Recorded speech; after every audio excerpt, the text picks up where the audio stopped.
Yeah, we're live at 6:12. I'm a little bit early. We're only going to go till 7 tonight, so get all your questions in early, right away. Tonight we're going to talk about MAFs, mass airflow meters. That's what MAF stands for. So we're going to talk about the mass air meters. A lot of times I don't cover that stuff, and I should. Now with us doing more chassis dyno testing at Richard Holder Performance, Jimmy on his Tahoe, and then on my truck, because when we put the supercharger on there, we had to deal with this as well. So whenever we're doing chassis down stuff, particularly with the factory ECUs, that we're going to have to deal with that. And so the vast majority of people that are putting, if you're upgrading to a RHP like low buck truck camshaft or a Ripper or Truck Plus, or in whatever you're putting on there, the turbo blower, nitrous, whatever you're doing, cylinder heads. We're also working on that top secret project on cylinder head related project for next year. We're trying to expand to grow Richard Holder Performance for you guys to make better, cooler stuff, and we'll be talking about that later after I get some more testing done. But we do have some cool stuff coming up. But at any rate, we want to talk about mass air meters because when I run most of the stuff, 99.9%, let's say, of the things that I've run on the engine dyno when it comes to fuel injected motors, we run them with a speed density setup. So there's no mass air meter. I have run a couple of factory things, like the Coyote was like that. The L83 was like that. So some of the things have had mass air meters on only because we were forced to run the factory fuel injection on them, because at the time we probably didn't have something that we could run Holley or Fast or Haltech. We didn't have a Haltech probably at the time. Now we do, which works great. Their Rebel setup works good on the LS. I've already run that. We have some others that we're going to be running on there. So shout out to the Haltech guys. But when we run stuff normally with a Holley or Fast or whatever, when we run that, we normally don't run a mass air meter because we're not running a factory harness and all that. We're just running, we're just trying to do this. And when I'm doing it, I'm normally just doing it for power. We're not doing it for drivability or things. We're finding out how much something makes, like what happens when we go from a stock cam to a low buck truck camshaft or to a Truck Plus camshaft, or put this set of cylinder heads on, or this blower, a VORTECH supercharger or AFR heads or something like that. What happens when we do that? And so we're just looking really at the wide open throttle stuff. The mass air meter comes into play, I would argue, much more. And having gone through this with my 5-liter Ford back in the day, I still am an original owner. I have a 1988 5-liter LX that I bought to go road racing, to go showroom stock racing. I didn't know at the time when I bought it, it would be an 88 car. I got it in November of 87. And I didn't know at the time that it was going to be the first year and it was a California only that had mass air meters. And then after that, they integrated mass air meters into all of them. But in 88 in California only, which I bought my car in California, it had a mass air meter. And the mass air meter was much better on that application. It would allow us to do more changes, because with the speed density setup that they had on the Ford, it just wouldn't tolerate, because we really had no programming early on. It just would not tolerate cam changes. Now, with all of the programming that we have for, like, particularly the LS, and the thumbnail photo that I have up there is the Tahoe when Jimmy put the rebuilt motor in there, the razor blade rebuild motor, because we were doing lots of testing on that stuff. And so when he put that new motor in, we wanted to make sure that we ran it naturally aspirated. So we hooked up our inlet tube that we had for the turbo setup, just a quickie kind of thing, ran the mass air meter, and we just wanted to run it and make sure that the motor was still doing exactly what it was doing before. Did it make the same amount of power and all that? But it has a photo nonetheless, and in that photo is the factory mass air meter. And a mass air meter, I look at it much like I did, and this goes all the way back, like I said, to the 5-liter Ford days. I look at it a lot like I look at a throttle body. Now, obviously, it doesn't have a valve in there. It doesn't have a blade that opens and closes that changes the flow rate, or in this case, gets in the way. But it is a flow orifice. And so it has two main things that are going on with the mass air meter. One of them is what kind of airflow does it have? And then you also have a measuring element on the mass air meter. So it's an electronics thing too. Now, it's important to note that on these mass air meters, for any combination, that a mass air meter was designed, in this case by GM for that LS motor.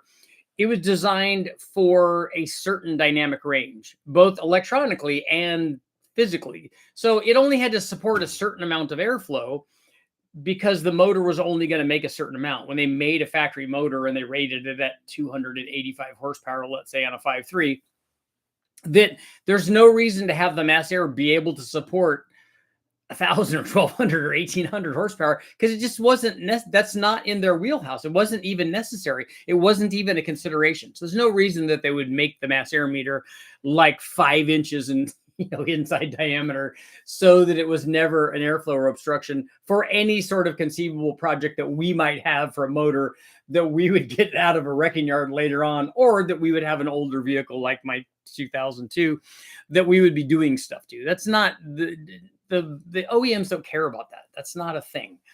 So they have the mass air meter size for a particular airflow amount. I call it a dynamic range, but it's an airflow thing. And the other thing to think about, just this is the same thing with throttle bodies, is a throttle body doesn't support a given amount of power. You'll keep be able to get more and more power with it. It's just that what happens is on the other side of it, you start creating a lot of vacuum. So the draw through the meter will increase, but you'll start losing more and more power that you could have had if you didn't have that restriction there. The mass air meter is the same thing. Its size, whatever its internal flow rate is, its size to work fairly well with a minimum amount of restriction at a given power level. And then beyond that, it becomes restrictive. So what happens with these is when we put and then the electronics portion of it is the same thing. They've scaled the mass air meter to work with this dynamic airflow range so that the meter reads right within the voltage scale that the computer's looking at. It might be 0 to 5 volts or something. But 5 volts, if you top out the meter of whatever the voltage reading is, that's as much airflow as they ever expected the thing to flow with this size. Now, the electronics portion is pretty easy to get around if you're able to tune it. You can rescale the mass air meter and go, okay, look, at this voltage level, that's now, 400 CFM. Now it's 500 CFM. You can rescale it. That's not hard to get around. But because of its physical size, you can't get around what it flows. You probably could port it or something and help that a little bit. It's easiest just to make a bigger one and slide another blade in there. Some of the older ones weren't like that. But if we just talk about using the stock mass air meter for a minute and not go to these bigger housings, basically to house the electronics in and then rescale it. If we just look at the factory mass air meters, they become an airflow restriction, particularly when we're drawing through them, just like a throttle body. So like if we have a throttle body in front of a supercharger, it becomes a restriction. Or in the same thing with a turbo. If you have the mass air meter, like if we put a turbo on an LS motor and we have the mass air meter in front of the turbo so that the air is coming through the mass air meter and then into the turbo, that represents a restriction. Just like it would represent a restriction of the airflow going through a throttle body and then into a supercharger or into a turbo. The way to get around the airflow situation with the turbo application on an LS or other motors that would have a mass air meter is to blow through them, put them on the pressure side.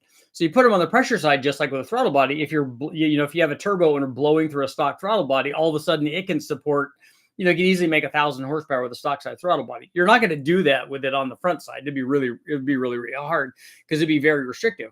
But when you're blowing through that under pressure, now that same size orifice, like the mass air meter, flows a whole bunch more. So when you team that with now we can rescale its electronics, we can get more like dynamic range out of the stock mass air meter without going to a bigger one or going to an insert blade and all that used on the later ones. So you can do that. And we've done that. That's exactly what we did on our turbo kit when we first made it and did the testing on it. But eventually you run into a problem with even that. You can only scale the meter so much, and there's only so much flow orifice there that there's only so much dynamic range there that you can get with it. So eventually you get to a point where it just becomes too problematic to run a stock mass air meter on a turbo application, even when you're blowing through it. And then what you do is you just get rid of it and you turn your system into a speed density system where you're not relying on this mass flow number, where you're just relying on the map reading and and RPM, so that you just correlate that and put the right amount of fuel in it and the right timing value and stuff. That's the way that we run the stuff on the engine dyno. It works very well. And so if you're going to make a lot of power, guys that are racing these things and making lots and lots of power, they typically end up going to a speed density system, either converting the factory one to speed density, which you can do through tuning, or going to an aftermarket one, putting a Haltech on there, putting a Fast on there, putting a Holly on there, converting your factory one to speed density, which you can do, which we have done also.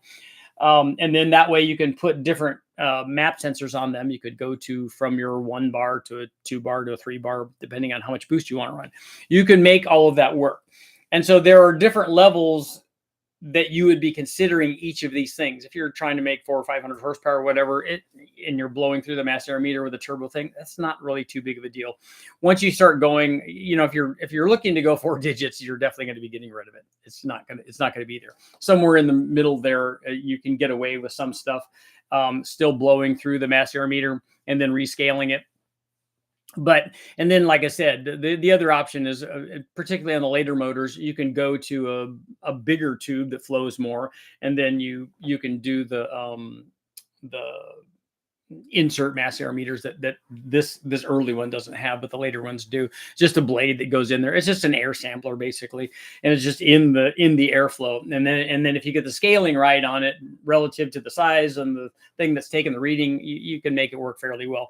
And then it becomes not a restriction, and then you get more range there with a mass air meter, and that works okay. So those are all things to consider when you're doing mass air meters. It is something to consider because, like I said, when we run speed density stuff on the engine now, very easy. And we do it mostly so that we don't have to reprogram factory computers when we're doing it on the engine dyno, because that just takes too long. Dyno time's really expensive. And so what you want to do is go, oh, look, it's 13.1 and we want it to be 12.8. Okay, boom, now it's 12.8. Go, make another run. But with factory stuff, it just takes a lot longer to get that stuff done. And it needs to be fast for us so that now we can change the cylinder heads or put a turbo kit on or put nitrous on or whatever other thing that we would be testing. But in the real world, out in the streets, out in the mean streets, mass air meters are important. And that's a bunch of information for you guys on mass air meters. So we'll see how you guys are doing. Let's see, start a poll.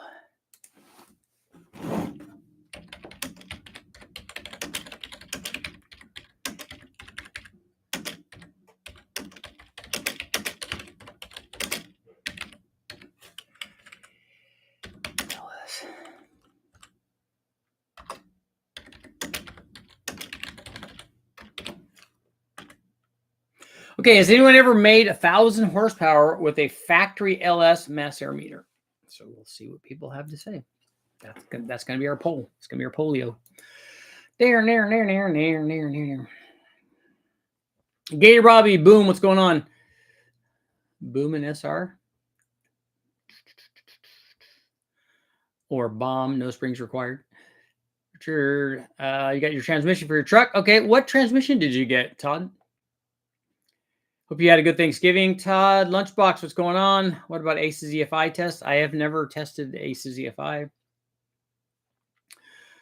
Good evening, Richard and crew. Let's hit the thumbs up. I don't doubt that the ACES EFI would be able to give you the air fuel and timing that you want. I think what would be a better test, and something I can't do on the engine dyno, is that we can't do longevity and cold start and other things where that would be the real concern for fuel injection. Because one of the things with fuel injection is you want it to be the same every time. I mean, if it's running closed loop, it's going to be adjusting a little bit. But what you want from fuel injection, like today, I went out and got in the Omni and it just started right up. That's what you want. You want, whether it's cold or hot or whatever, you want to get in it, you want to start up, you want to run, and you want to do what it always does. You don't want to arbitrarily change things. And so that's the real test of a fuel injection system for something that's running around. Does it continue to work the way that it's supposed to? For me, that's a big thing. Having it be 12.8 and having it be 29 degrees of timing or whatever, that's real. I mean, I can do that with a carburetor, so I can do that without fuel injection. So every fuel injection should be able to do that. I just don't know how long they last and whether they continue to work well and all of that. That's what I would be concerned with any other system. And we know that the Holly system does that because we run them a lot. The Haltech obviously has a long history of working well, and they do a bunch of stuff over in Australia, which I love watching stuff over there. SR meter is not typically a restriction in most applications. The old Bob Woodward Pro-M stuff, that was more about rescaling the sensor for injector changes.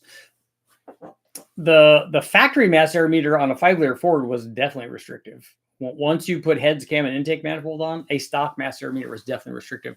We put Pro-M 77s on most things. In fact, I still have some of the original ones, and they work really, really well. And then a lot of guys went to the Lightning 80 millimeter ones.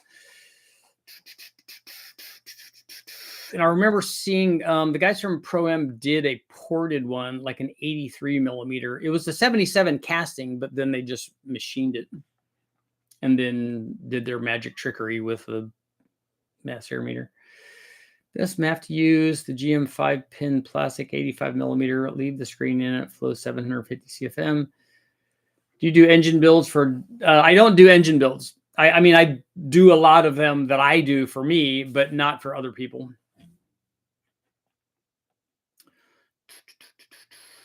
The Hitachi slot and mass air meters, there's like 2 parts voltage or frequency output. Just change the pipe size. Problem is that if the pipe gets too large, the pitot tube gets too far off center. Curve issue. Yeah, it can be problematic. And in fact, some of those slotted deals are so problematic from the factory that even if you rotate them, that they don't work. They don't work accurately. Run a density-based fuel system. Those problems don't exist. Yeah, we went over that. Never mind. The problem with mass airflow is flow noise, and piping can skew the curve, create issues with readings. ACES is good stuff. Yeah, if you've had good luck with it, that's great. I just have not. I can't comment on it because good, bad, or indifferent because I just haven't tested it. Of an LM7 Lubbock truck cam running a mostly track car, how much nitrous can I safely run stock ring gap? There's no way to know because you don't know what the ring gap is. You don't know what stock ring gap is. You don't know if you have 15 or 25 because you've never taken it apart, so you don't know. Tomorrow I'm getting the secret Saturn project cart, 97 SC2. Nice. Thanks for sharing knowledge and experience. I have put ACES on 2 different vehicles. 2 years later, they're still going. That's good. I can confirm 650 horsepower NA on a 427. 2001 Camaro has supercharged 408, made 760 with a slot and a Hitachi MAF and a 4-inch housing. Rescale with the 2-bar. Doesn't matter how fast it is if it won't start. That's the famous line from I'm sure most of you guys have seen Gumball Rally, which is kind of the original Cannonball Run. The Cannonball Run was more campy and fun, but the Gumball Rally one was good because the best one is the guys with the Jaguar that are at the beginning, right? That are when everybody's leaving because they launch the cars every, I don't know, 30 seconds or minute or whatever. And they're launching all the cars, having them tear off from New York. And then the guys in the Jaguar, it's an E-Type, and they're trying to get it started. And the 2 guys are sitting there in their, I don't know, Burberry stuff and their little tweed caps or whatever. And the one guy goes, sure is a handsome design. And the other guy's like, after trying to start it 50 times, I wish it ran. Yes, the joys of owning a Jaguar.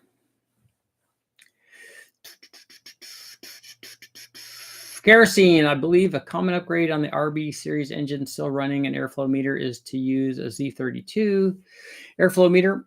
Yeah, as long as you can, I don't know how the scaling is. Is the scaling similar than between the two? Electronically, I mean.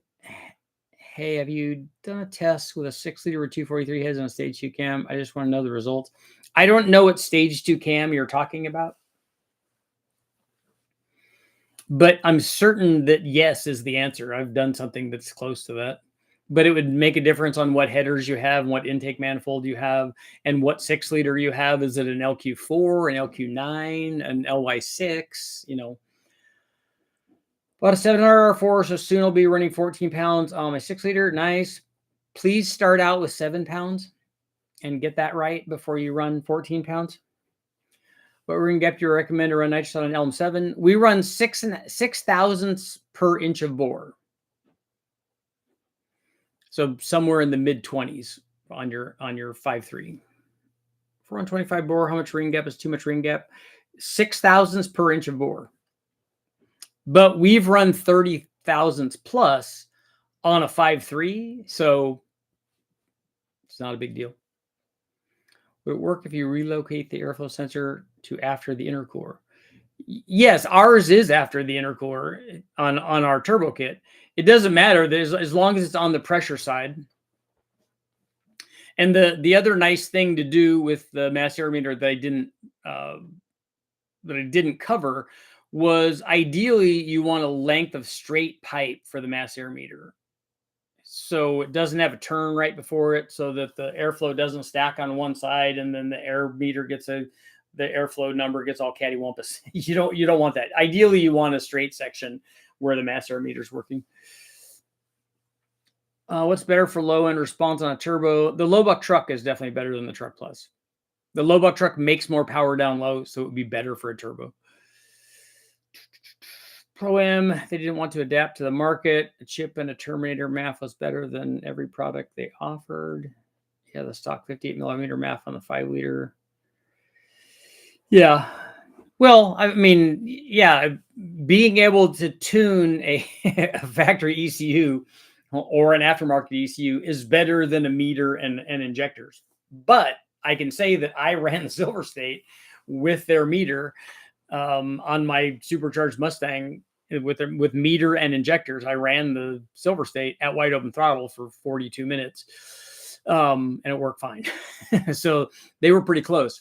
But you're right. Being able to tune it would definitely be better because we know what the air fuel was because we eventually put a meter on it, what it did under wide open throttle. But we don't know what it was like driving it around, and we don't know what it was at every RPM. We don't know any of that. I don't know what the timing was either. Once we had a craned interceptor, we kind of had an idea with that stuff. 6 thousandths on both first and second ring. Yeah, first and second ring. Yeah, don't worry about the oil ring. Just make sure you have at least 15 thousandths on both of the rails of the oil ring. I was there as the lights went out. A lot of problem was business relationship with large private label went south. Yeah, and having Bob pass away was a big problem because Bob made those things work. LQ4, 243 heads, LS2 intake, long tube headers, and a BTR stage 2. So which BTR has like 30 stage 2 cams. So you need to tell me which one it is or give me the specs on it and I can give you an idea. If you want to know how much power it'll make, I'll be able to guess pretty closely.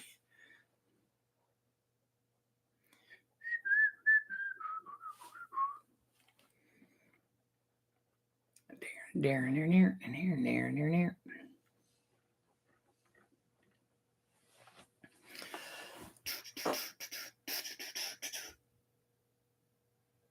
need to get another LQ4, another just kind of junkyardy 6-liter. Scottish, what's going on? I got all your stuff. I found that one email that was hidden. Yeah, there's the Civic. It does not like that. It does not like that white balance there.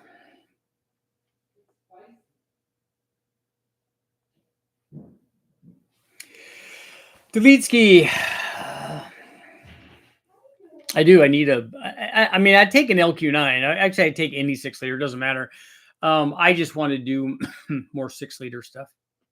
Actually, an LQ9 would be good kind of for what I have coming up. But okay, for some LQ4 testing. Yeah, we had one, but I heard it. LQ4 stock heads. Stock heads would be 317s. The question that they had up there was 243 heads, so it'd be a cylinder head upgrade.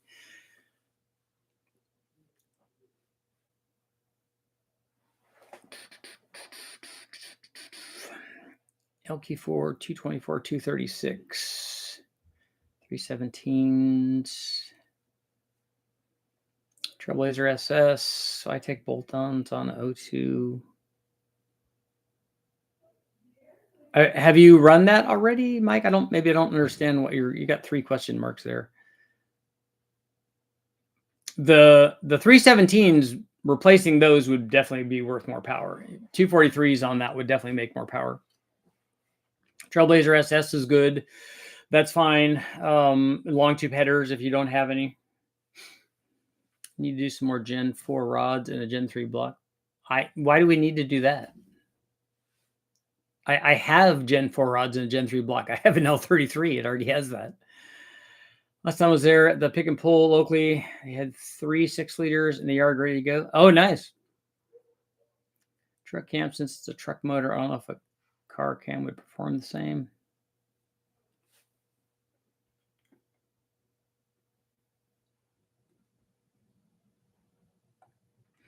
Yeah, I don't know which truck cam it is. They have a few of them. You just need to go online and figure out which cam that you bought and just tell me what the specs are. I have a 94 LQ4. Want a single turbo, 75, 78, looking into cam options to spool up on the street, going to run 317s on it. Okay. I would recommend you getting our G42 turbo. You'll be very happy with that. And then if you want the street, I would get the low buck truck cam. And that stuff's on sale right now at richardholderperformance.com. You'll be really happy with it. On a 6-liter, it's going to be awesome. We have that stuff. We run around with that stuff on a 5-liter, and it's good on a 5-liter. It's going to be really good. I mean, a 5.3. It's going to be really good on a 6-liter. Okay, come on, engine dyno. See all those combos on chassis down like a Mustang will be 350 to 380 range.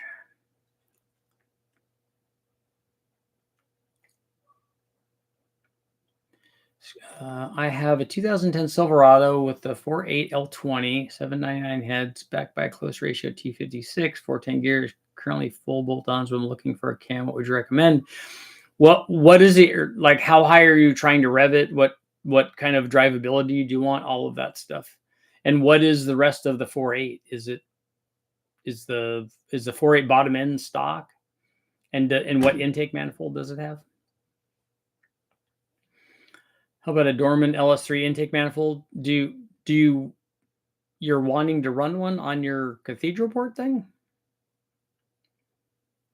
You'd need a fairly large intake tube to make a factory MAF sensor be able to scale the flow of 1,000 horsepower. I usually go speed density and MAF delete unboosted LS stuff.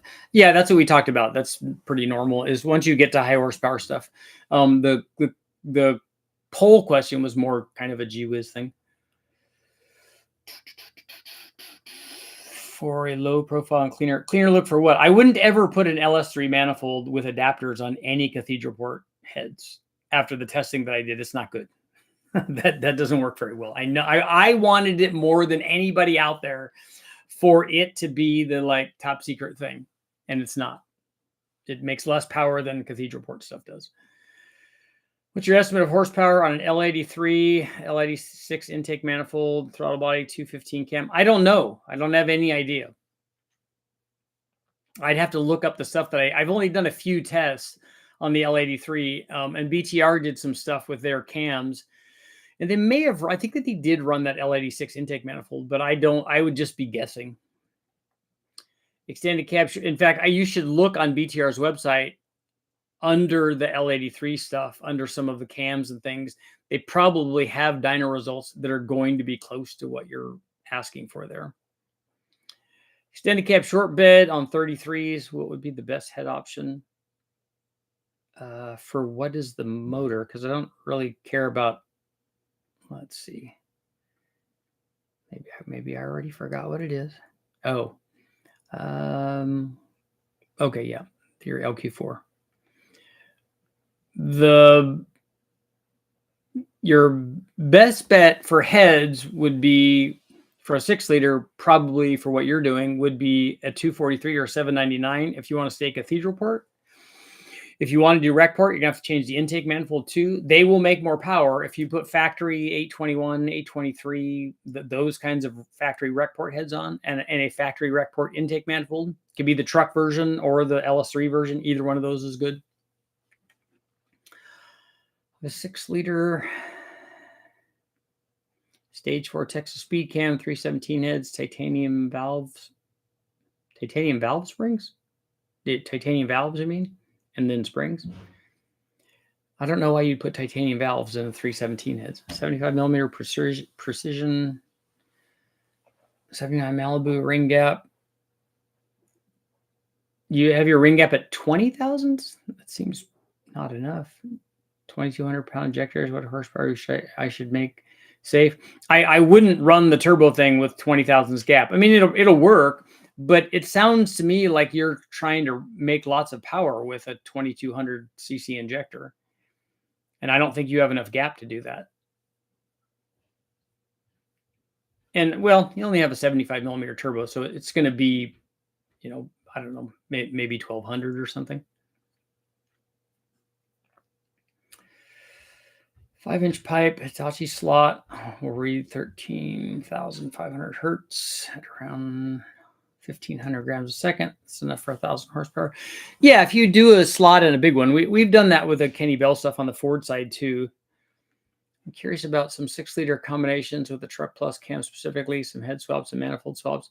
Well, take a look at the stuff that we did on the 6-liter stuff. We did some Truck Plus stuff. We did some Truck Plus stuff where we tried to get to the 500 horsepower deal on the 5.3, and we couldn't get there. We got close, but it's just not. It's a medium-sized cam. It's not a big cam. Brian, happy to help, man. Let me know if you have any questions. Which manifold was it that looked like an LS1 cell? I thought it was an LS3. For a cathedral port, the other two are an LS6 and an LS2 that look like that. And Dorman has an LS2 version that's a cathedral port. Dorman might also make an LS3 rec port one. I don't know. I haven't seen that. But they used to have, Dorman made a copy of the factory LS6 or their version of that. And then also an LS2, meaning that it had the bigger throttle opening. And that one was about the equivalent of a Trailblazer SS. It was just, it would fit under the hood. I chose a Truck Plus going in a 6-liter mainly because of the manual trans. That's fine. That'll work. I have a rod and piston Gen 353, stage 4 BTR cam, stock 243, springs, Holley intake, elbow atomizer, injectors on M1, full race setup, no prep. What's a good starting turbo? Are you going to be running lots of RPM with that thing? And what Holley intake manifold is it? Is it a single plane with an elbow on it? And then for the turbo, you got to tell me, like, what kind of, are you trying to make 1,000 horsepower? Are you trying to make 2,000 horsepower? What is it you're trying to do with this 5.3? I have a 351 Cleveland. What's the most horsepower I can get it to? Well, how much money, what is your budget for that? The power level is infinite as long as you keep having money to throw at it. Well, it's not infinite. You'll break the block at some point. My distributor was 180 out, so I flipped around. It runs. However, my timing light will not pick up my mark anymore on the balancer. Any idea? Am I going to recheck the cap and rotor? But that's an odd issue. What, Big Shark, what motor is this on? Oh, on a 350 small block? Well, what I would do is I would start over. I would go to take the plug out, take all the plugs out. Go to number 1. Go to put something in there so that, like, we just put a screwdriver in there. Just make sure you don't jam it in there. We just put a screwdriver in there and we turn the motor over by hand, like with the ratchet. And we turn the motor over until we get up to where your screwdriver isn't being pushed up anymore. Somewhere around there, you'll feel it. It'll start to go back down. You'll bring it back up. It'll start to go back down. Get the motor to top dead center. And then look and see where your thing is. Is it aimed at the number 1? And then once you get that, where is the timing pointer aimed at on the damper?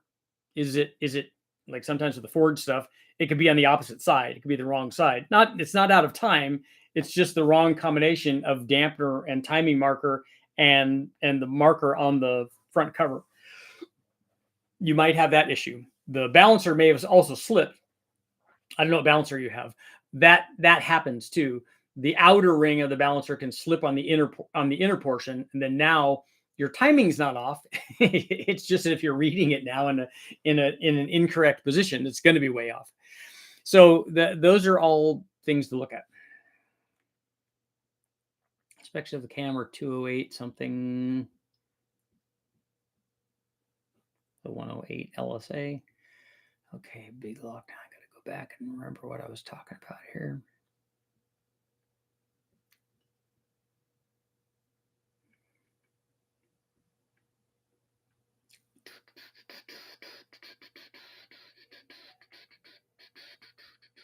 That's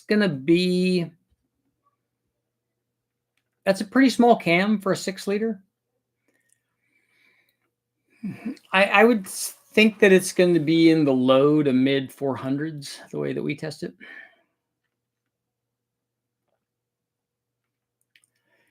All this stuff is so well tested. If you can think it up, something's built it as a basic bolt-on combo with quarter mile on dyno 90% of the time. That's the one. How do we like the LS2, LS6 manifold, and the 6-liter? Both of those are good. The LS2 is a little better than the LS6, but a Dorman LS2 or LS6 is not a cheap option anymore. They're expensive now because somebody did a bunch of tests on them and told people, you need to get this because it's the Trailblazer SS, but it's low hood profile. I made myself headlight lenses out of clear plastic pop bottles. There you go. Looking into a GT4088, GT42 size turbo as replacement for the GT35 on the big 3800. Seems like that size is always a divided T4. Is that a big deal to ignore that and throw on versus an open T4? Well, what kind of power level are you trying to look at for the 3800? I think you should look at the a G35. Look at our G35. That's 1,000 horsepower turbo.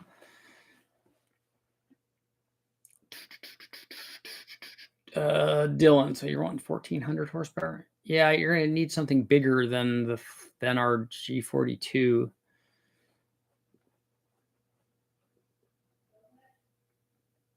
I'd have to look and see what the steps are above that.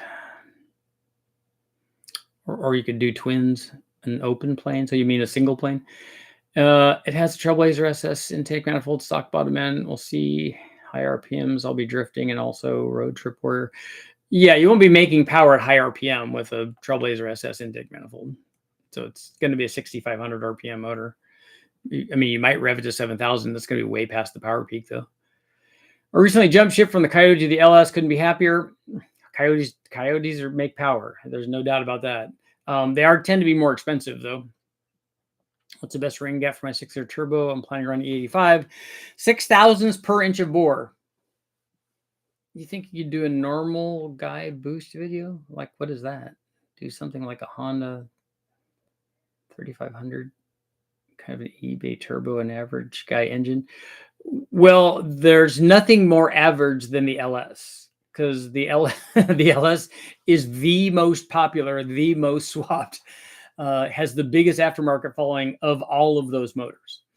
So if you're talking about, can I do V6 stuff? The answer is yes. I'm going to do a 4.3 V6 coming up. And Jimmy has a 3.5 Honda in his NSX. He's got a J swap in the NSX. So we will be doing more turbo stuff with that. And so you'll see some of that. It's an 862 head, an okay head to run your Truck Plus cam and Cadillac Supercharger. Yes, it's fantastic. The current GT35 just sucks then, I guess, because it won't do it. Yeah, a GT35 is not the same as our G35. A GT35 is an earlier generation of turbo.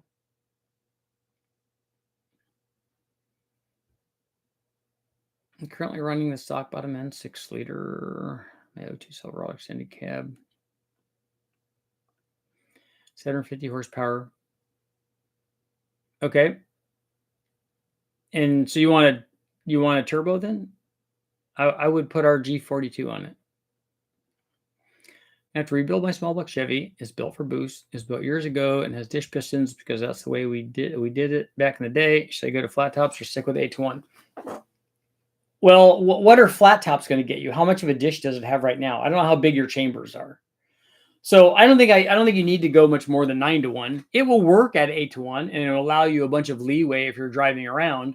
It is just going to make the thing softer, particularly a lot of guys with turbo things combine 8-to-1 static with mediocre flowing heads or poor flowing heads, and then a single plane intake manifold. And the thing was just awful. I mean, the small block stuff was awful. If you did it better than that, you could get it to be a lot more responsive. And then modern turbos are going to be much more responsive than people did way back in the day. So just tell me how much power you want, and then we can kind of steer you in the right direction.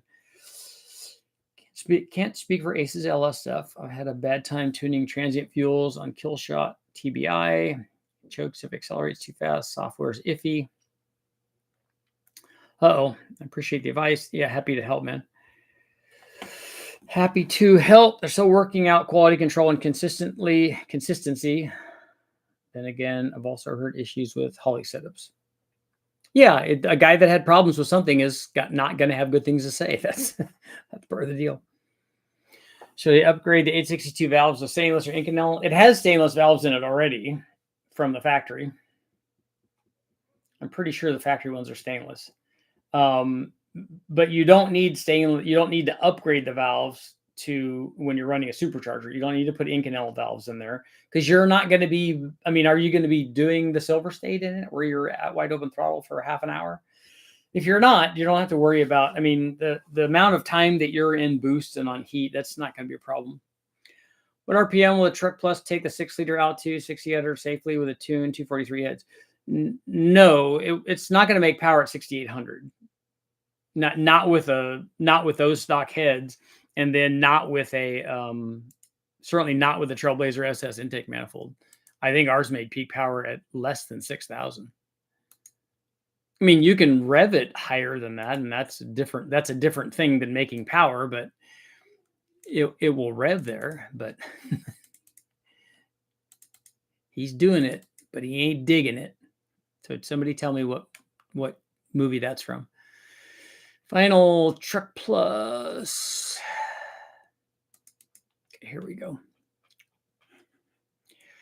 Okay, so it went higher than I thought. So 6-liter Trailblazer SS, Truck Plus, and 317 heads made peak power at 6,200. And we wrapped it out all the way to 6,500, where it was down about 10 horsepower from the horsepower peak at 6,500. So it'd go to 68. You could rev it to 68 and shift. The other heads would help you make power everywhere. The 243 heads would be better than the 317 heads. Looking for a single turbo kit for a big block and a 92 Chevy C10. Does anyone have any suggestions? Just build your own. I mean, the problem with chassis specific stuff, especially older stuff, it becomes problematic. But you could use those stock exhaust manifolds and just route all the exhaust to the turbo, and you have a turbo kit. It's not hard. Need to do a Patreon. I know I've been talking about that since I started YouTube, and it just has never happened. If I went twins on a 5.3 setup, what size do you recommend?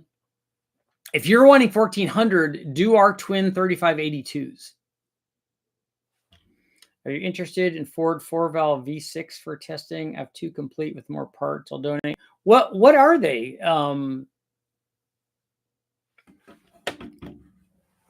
Rusty Dog. That's Bart, right? Is that Bart? I think. What Fords are they? Are they like Duratec motors? Like they're not Taurus motors, right? They're Duratecs. Was making 980 wheel horsepower with my 2017 Mustang GT. Cost a fortune with the LS. Third to half the price, depending on how nuts you want to get. Biggest reason I like the Joe Crowd, the LS versus Coyote guys. Are the Coyote guys just rambunctious? And that sometimes happens. It's pretty easy to make 1,000 wheel horsepower. Is pretty easy with the junkyard LS. It just takes the right turbo and almost any kind of camshaft.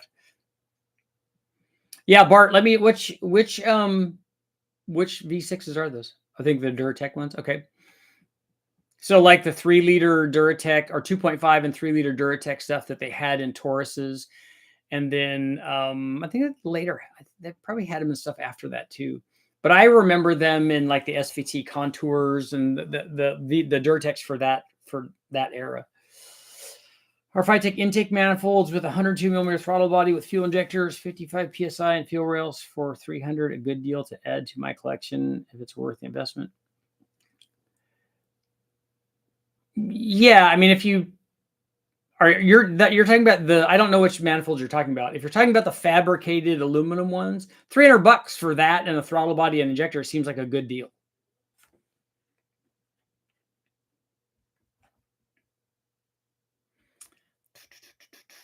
Yeah, I can't. What was my quote now? Oh yeah, no, it is the Abyss. That's right. Yeah, it's about the mouse when they gave him the liquid oxygen stuff. No, not liquid oxygen. Oxygenated liquid. Liquid oxygen would be a different thing and not be very nice to breathe. But oxygenated liquid. And as a interesting tidbit for that Abyss movie, Ed Harris actually did that. That was real.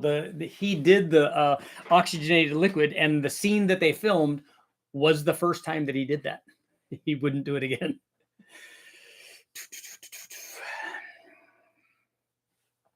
3-liter. It came from a Lincoln Sport something or other. Okay. Has anyone ever made 1,000 horsepower with a factory LS mass air meter? 36% are saying yes. I'd like to see those.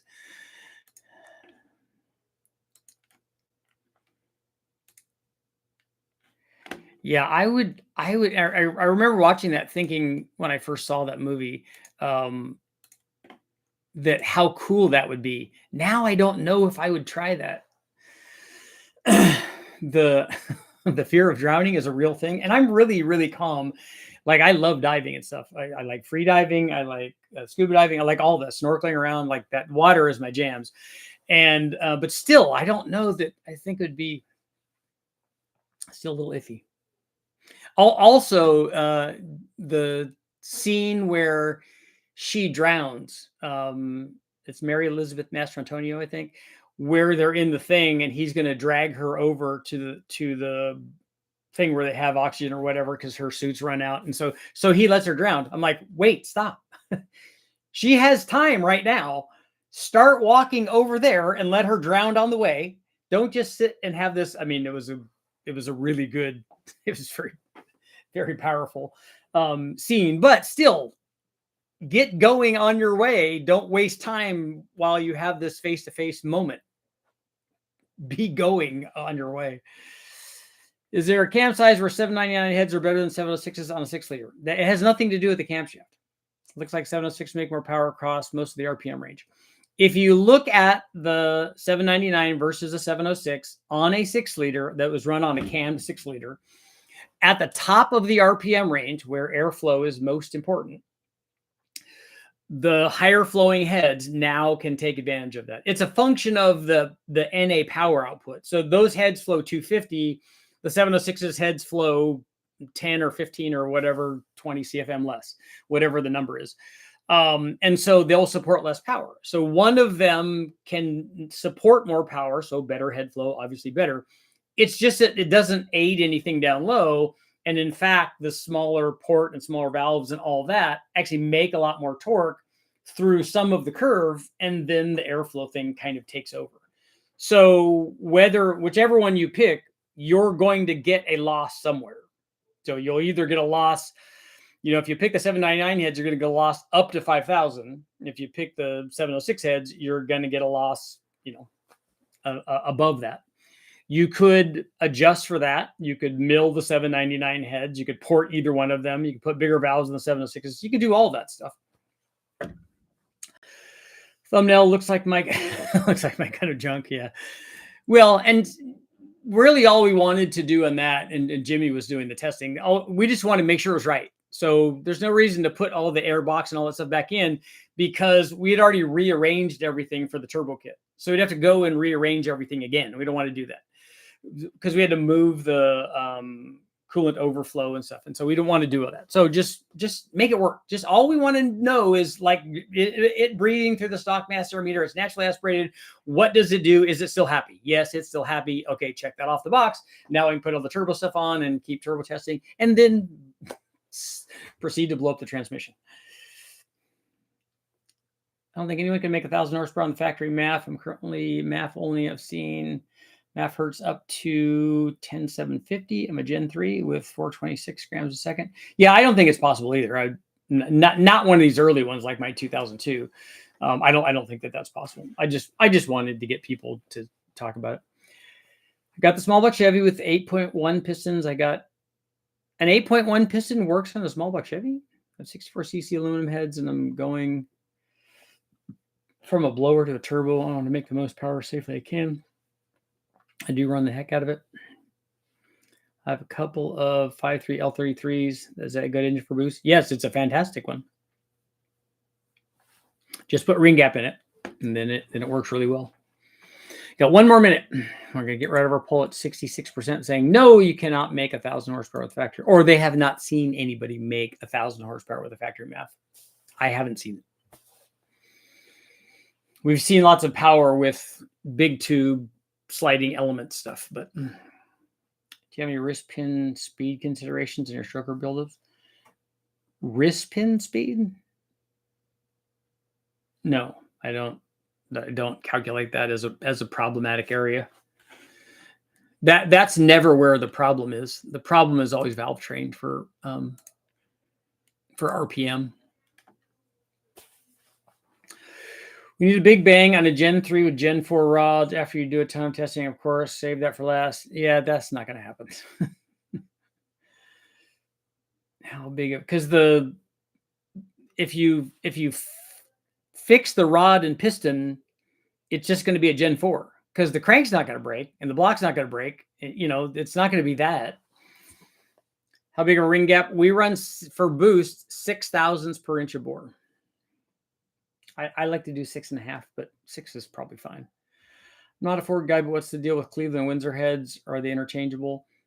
Yes and no. They'll physically bolt on, and you can make them work. It just takes some work. I mean, they ran Cleveland heads on the Boss 302, which is a Windsor 302 motor. And you can put Cleveland heads on it. You just have to change the water passage situation. And then you have to run a different intake manifold, obviously. Because of Cleveland, you have to run a specialized manifold because a Cleveland deck is different than a Windsor deck if you're talking about both 351s. It's a 9.2 and a 9.5. So even if you had the same heads on both of them, they require a different manifold. They require a Cleavor manifold. Nobody ever puts Windsor heads on a Cleveland. I've never seen that done. Richard, did you say you'll have blow-off valves and turbo kits coming this week? Not turbo kits. Blow-off valves might be in this week. We're hoping for in December to have blow-off valves, and I think intercoolers might be in. We'll have the mirror image twins in stock too. LS6 has an 85 millimeter mass here. The original, the LS1 based LS6 has an 85 millimeter mass here. Cleaver builds even make sense these days. So many aftermarket head options. I don't know. I think it's just a Cleveland based head. I think ultimately can flow more than a Windsor based head, like the Yates style heads and the candid valve stuff and all of that. So if you're doing it, you could do that, but how many people are building that level of thing? Not very many.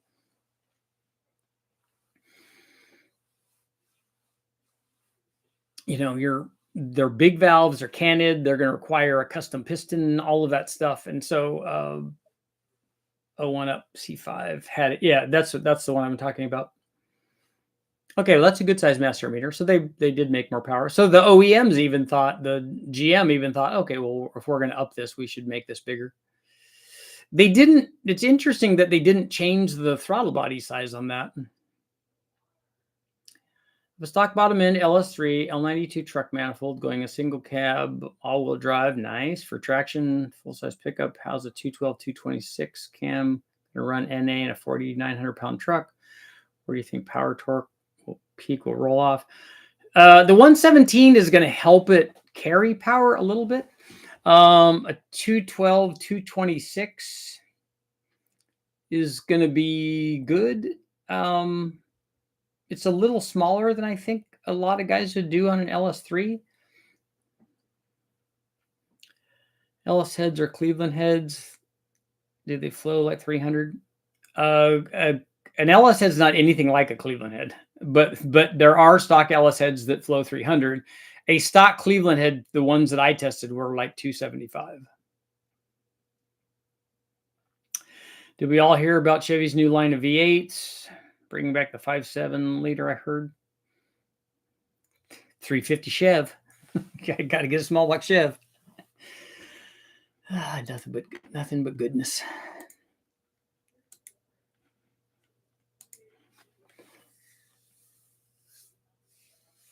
They need to have a 350 and a 400, and then a 300, a 300, a 400, and a 350. So just on all sides of that. That's what I would do if I was GM. It just makes it easy. 5 liter. I guess you'd do a 5. Well, nah. 300, 350, and 400 is good. Whatever the difference between 2V and 4V Cleveland heads? A lot. And there are different variations. There's open and closed chamber versions of those. And then the port size and the valve sizes are all different on those. They're different. They are different. And on that note, it is time to go. I've even gone over. I was going to get off at 7 originally. Thanks again for all the help for everybody, for supporting the channel and supporting the store. Make sure to go to richolderperformance.com, get those orders in. Black Friday is still going. We're going to continue it in because people had asked about, hey, wait till I need to get another paycheck because I want to spend more money, which is awesome. Shout out to those guys that are doing it. It's very, very cool. But for you guys, I will see you tomorrow. And Scottish, I'll send your cam out. I'm just waiting to get the shipping label. And we'll send it out, man. Congratulations on winning. Winning.